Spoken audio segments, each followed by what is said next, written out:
ರೇಣುಕಾಸ್ವಾಮಿ ಕೊಲೆ ಪ್ರಕರಣದಲ್ಲಿ ಜೈಲು ಸೇರಿರುವ ನಟ ದರ್ಶನ್ ಹಾಗೂ ಆತನ ಗ್ಯಾಂಗ್ ಜೈಲು ವಾಸದಲ್ಲಿದೆ. ಪೊಲೀಸ್ ಕಸ್ಟಡಿಯಿಂದ ನಟ ದರ್ಶನ್ ತೀವ್ರ ಪಶ್ಚಾತ್ತಾಪದಲ್ಲಿದ್ದಾರಂತೆ. ಈ ಕುರಿತ ವರದಿ ಇಲ್ಲಿದೆ ನೋಡಿ.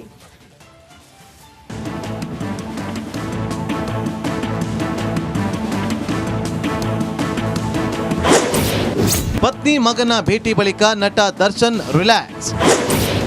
ಜೈಲಿನಲ್ಲಿ ಆಧ್ಯಾತ್ಮಿಕ ಯೋಗದ ಕಡೆ ಅಯ್ಯನ ಗಮನ. ಅಭಿಮಾನಿ ರೇಣುಕಾಸ್ವಾಮಿ ಕೊಲೆ ಪ್ರಕರಣದಲ್ಲಿ ಜೈಲು ಸೇರಿರುವ ನಟ ದರ್ಶನ್ ಪರಪ್ಪನಾಗ್ರಹಾರದ ಸೆಂಟ್ರಲ್ ಜೈಲು ಸೇರಿ ಇಂದಿಗೆ 4 ದಿನ ಆಯಿತು. ಕಂಬಿ ಹಿಂದೆ ಕಾಟೇರ ತೀವ್ರ ಪಶ್ಚಾತ್ತಾಪದಲ್ಲಿದ್ದಾರೆ. ಸಂಕಷ್ಟಗಳ ಸರಮಾಲೆಗಳನ್ನು ನೆನೆದು ಕಣ್ಣೀರಿಡುತ್ತಿದ್ದಾರಂತೆ. ಈ ಮಧ್ಯೆ ಜೈಲಿಗೆ ಪತ್ನಿ ವಿಜಯಲಕ್ಷ್ಮಿ ಹಾಗೂ ಪುತ್ರ ವಿನೀಶ್ ಭೇಟಿ ಮಾಡಿದ ಬಳಿಕ ಧೈರ್ಯದ ಮಾತುಗಳನ್ನಾಡಿದ ನಂತರ ದರ್ಶನ್ ಬಳಿಕ ಕೊಂಚ ನಿರಾಳರಾಗಿದ್ರು.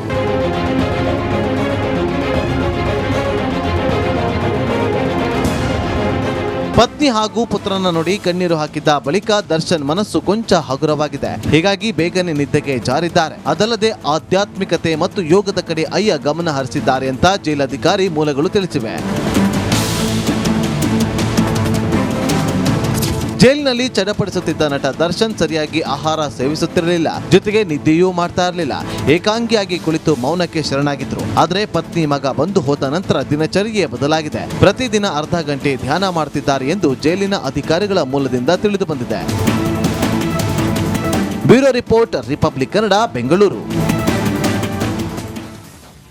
ಈ ಬಗ್ಗೆ ಮತ್ತಷ್ಟು ಡೀಟೇಲ್ಸ್ ಅನ್ನ ಕೊಡ್ತಾ ಹೋಗ್ತಾರೆ ನಮ್ಮ ಪ್ರತಿನಿಧಿ ನಾಗರಾಜ್ ನೇರ ಸಂಪರ್ಕದಲ್ಲಿ ಜಾಯಿನ್ ಆಗ್ತಿದ್ದಾರೆ. ನಾಗರಾಜ್, ಆಲ್ರೆಡಿ ನಟ ದರ್ಶನ್ ಪ್ರದೋಷ್ ಬಳಿ ಲೈಸೆನ್ಸ್ ಗನ್ ಇತ್ತು ಅನ್ನುವಂತಹ ವಿಚಾರ ಇತ್ತು. ಬಟ್ ಕ್ರಿಮಿನಲ್ ಕೃತ್ಯಗಳಲ್ಲಿ ಭಾಗ್ಯ ಆದಾಗ ಅದನ್ನ ವಶಕ್ಕೆ ಪಡೆದುಕೊಳ್ಳಲಾಗುತ್ತಾ? ಯಾವ ರೀತಿ ಇರುತ್ತೆ ಪ್ರಕ್ರಿಯೆ?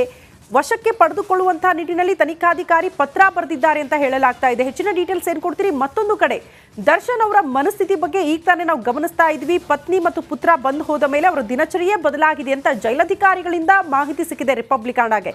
ಈ ಎರಡರ ಕುರಿತಂತೆ ಮಾಹಿತಿ ಕೊಡ್ತಾ ಹೋಗೋದಾದ್ರೆ ನಾಗರಾಜ್.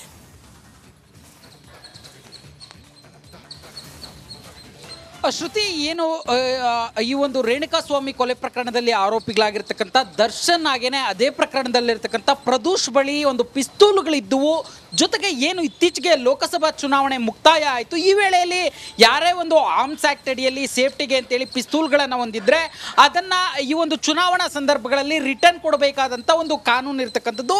ಆದರೆ ಈ ಇಬ್ಬರು ದರ್ಶನ್ ಇರ್ಬೋದು ಮತ್ತು ಪ್ರದೋಷ್ ಇರ್ಬೋದು, ಏನು ಕೆಲವು VVIPಗಳಿಗೆ ವಿನಾಯಿತಿ ಇರುತ್ತೆ. ವಿನಾಯಿತಿಯನ್ನು ಬಳಸ್ಕೊಂಡು ನಗರ ಪೊಲೀಸ್ ಆಯುಕ್ತರಿಂದ ಒಂದು ವಿನಾಯಿತಿಯನ್ನು ಪಡೆದುಕೊಂಡು ಅವರು ಲೋಕಸಭಾ ಚುನಾವಣೆಯಲ್ಲಿ ಆ ಪಿಸ್ತೂಲ್ಗಳನ್ನು ಒಂದು ಸಂಬಂಧಪಟ್ಟ ಪೊಲೀಸ್ ಠಾಣೆಗೆ ತೆಗೆದುಕೊಂಡೋಗಿ ಕೊಟ್ಟಿರಲಿಲ್ಲ. ಅದಕ್ಕೆ ಪೊಲೀಸ್ ಆಯುಕ್ತರಿಂದ ವಿನಾಯಿತಿಯನ್ನು ಪಡೆದುಕೊಂಡಿದ್ರು ಅನ್ನೋದು ಈಗ ಒಂದು ಕೆಲವೊಂದು ದಾಖಲೆಗಳು ಬಹಿರಂಗಗೊಳಿಸಿರ್ತಕ್ಕಂಥದ್ದು. ಈ ಹಿನ್ನೆಲೆಯಲ್ಲಿ ಏನು ಈಗ ಸದ್ಯ ಕೊಲೆ ಪ್ರಕರಣದ ತನಿಖೆಯನ್ನು ಮಾಡ್ತಾ ಇರ್ತಕ್ಕಂಥ ತನಿಖಾಧಿಕಾರಿಗಳು ಇವರು ಕೊಲೆಯಂಥ ಗಂಭೀರ ಪ್ರಕರಣದಲ್ಲಿ ಭಾಗಿಯಾಗಿದ್ದಾರೆ. ಹೀಗಾಗಿ ಇವರ ಪಿಸ್ತೂಲ್ಗಳನ್ನು ಕೂಡಲೇ ಸಂಬಂಧಪಟ್ಟ ಪೊಲೀಸ್ ಠಾಣೆಯವರು ವಶಕ್ಕೆ ಪಡೆದುಕೊಳ್ಬೇಕು ಅಂತಂತೇಳಿ ಒಂದು ಪತ್ರವನ್ನು ಬರೆದಿರ್ತಕ್ಕಂಥದ್ದು. ಈ ಹಿನ್ನೆಲೆಯಲ್ಲಿ ಗಿರಿನಗರ ಮತ್ತು RR ನಗರ ಪೊಲೀಸರು ಶೀಘ್ರದಲ್ಲೇ ಪ್ರದೋಷ್ ಮತ್ತು ದರ್ಶನ್ ಅವರ ಬಳಿ ಇರತಕ್ಕಂಥ ಪಿಸ್ತೂಲ್ಗಳನ್ನು ವಶಪಡಿಸಿಕೊಳ್ಳುವಂಥದ್ದು ಒಂದು ಕಡೆ ಆದರೆ, ಇನ್ನು ಪರಪ್ಪನಗ್ರಹಾರ ಜೈಲಿನಲ್ಲಿರ್ತಕ್ಕಂಥ ದರ್ಶನ್ ಅವರ ಪತ್ನಿ ಮತ್ತು ಮಗ ಭೇಟಿಯಾದ ಬಳಿಕ ಅವರು ಇನ್ನೊಂದಷ್ಟು ದಿನ ನಾನು ಜೈಲಲ್ಲಿರೋದು ಫಿಕ್ಸ್ ಅನ್ನೋದರ ರೀತಿ ಫಿಕ್ಸ್ ಆಗಿದ್ದಾರೆ. ಜೊತೆಗೆ ಅವರ ಏನು